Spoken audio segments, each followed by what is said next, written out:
Time is precious. Life is not just the passing of time. Life is not just the passing of time. Life is a collection of experiences, their frequency and their intensity. Life is not just watching the clock tick away. Life is a collection of experiences, their intensity, their frequency. When my friend Mark died at age 44, someone says, that's young to die. But what if he lived 4 lifetimes in one? It might not be too young. Whatever the span of your life turns out to be, here's what you want to fill it up with: experiences and the intensity of those experiences. But now let's talk about the management of time. Now, jot this down: approaches to the management of time. Here's the first one: ignore the subject. I mean, that's good advice. Don't let anything overly bug you. Because remember now, you don't have to do anything. Someone says, well, I got to get a handle on my time. And the answer is no, you don't. If you want to let it all go, you can let it all go. I mean, this is good advice. Somebody says, you ought, you ought, you ought. Jot this down. Ignore all the you oughts or you should. Only if they're giving general information. We should. It's better to say, if you're teaching, we should. Not you should, we should. Then you let me listen in without it being too confrontational. If everyone did this, see, that'd be great. And then you give a person a chance to choose to do it or not to do it. But when you start the you ought, now see, if I don't, now see, we got some tension and maybe some problems. So you oughts seem to always create problems. Because this is personal dignity. And you don't want to destroy someone's dignity by doing all the oughts and then they feel reluctant to do it. Now we've got problems. So if you want to, just ignore this subject on time management. Now here's the next one. Step down to something easier. The guy's in sales and he says, oh, I want to own the company. Finally owns the company. Now he's got no time to play golf. He said, when I was in sales, I was making big money playing golf 3 days a week. Heck with this owning something. Heck with managing. My life was never my own after I started to manage. I'm going back to sales. See, this is the key. If you're getting too pressed, you might consider stepping down to something with a little easier time pressure.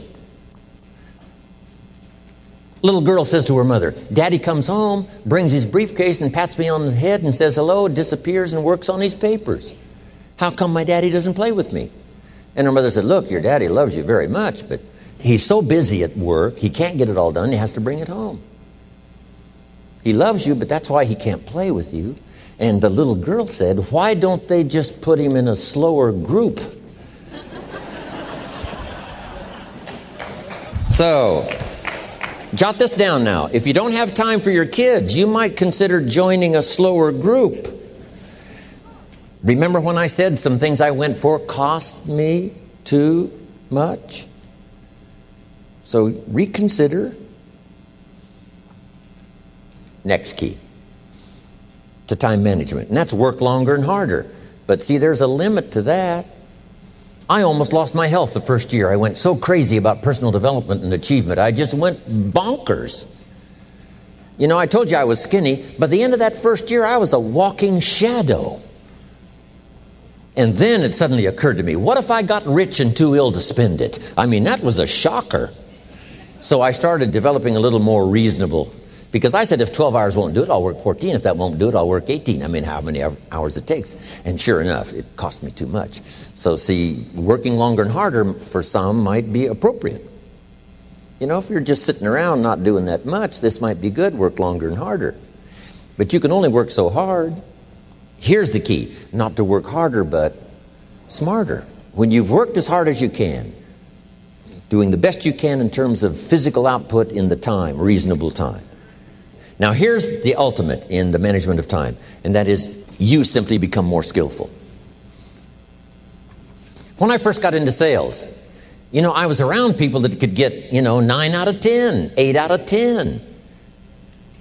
And when I first started, I could only get 1 out of 10. But here's what I did. I worked around the clock, so that I would make up in numbers what I lacked in skill. That's good in sales. You got to jot that down. When you're new, you make up in numbers what you lack in skill. Now, when you become more skillful, the numbers can go down because now your persuasive ability, and all of that is now so high that you don't need to put as many numbers out. But at first, if you want to compete or if you want to really get good, you've got to put in the numbers. But if you get more from yourself, develop more of yourself, now the time management becomes an easier task. Now here's the next thing. Either you run the project or it runs you. I've found out when you start something, at first you're in charge. All of a sudden, a year later, it's in charge.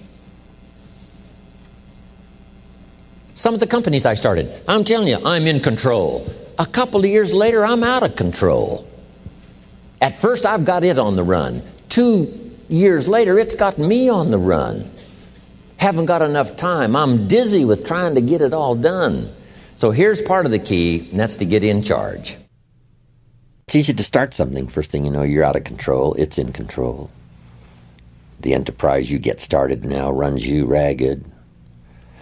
Because I did that when I had the whole 13 offices and the big entourage. I'm telling you, it was like short nights and long days and just sort of the never-ceasing demand for time and activity, which was fine.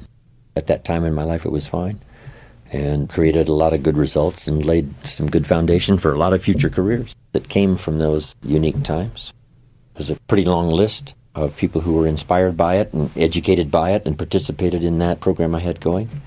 But then I rechanged the format to sort of rearrange my own life personally, which has paid off for me.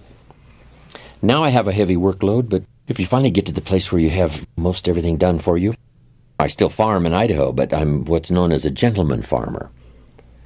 A gentleman farmer gives orders and other people do the work. It's different than being a farmer doing the work yourself.